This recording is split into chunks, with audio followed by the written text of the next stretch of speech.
transport.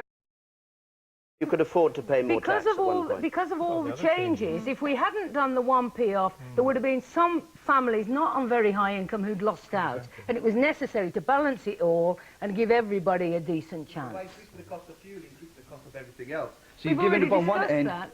bread, sugar, milk, transport, everything's going up. So what have you really done? You've shown a carrot in one end. Look even in Europe, people are going to Europe to buy products today because things in the UK are too expensive. And by you increasing fuel costs, you're increasing everything else. So the same person who's making the saving has to pay more for the transport where the bread's going to be delivered. Okay, let's leave it there.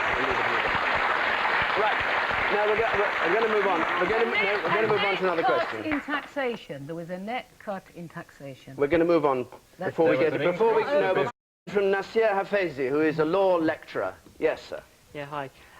Does the panel believe that most schools are institutionally racist? And can I ask courteously, of course, that the politicians... Office for Standards in Education, which has a report that's just been published saying Pakistani, Bangladeshi, Black Caribbean, Gypsy traveller children aren't making adequate progress in education. And in the course of launching it, the head of inspection defining institutional racism, certainly it would apply to schools.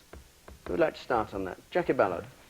The honest answer is I don't know whether most schools are institutionally racist, but what I do know is that if you have an expectation of how someone's going to perform because there is a stereotype about the race they belong to or the section of society they belong to, then they perform to that expectation. Maybe the culture needs to change. Right. Jermaine Greer. Well,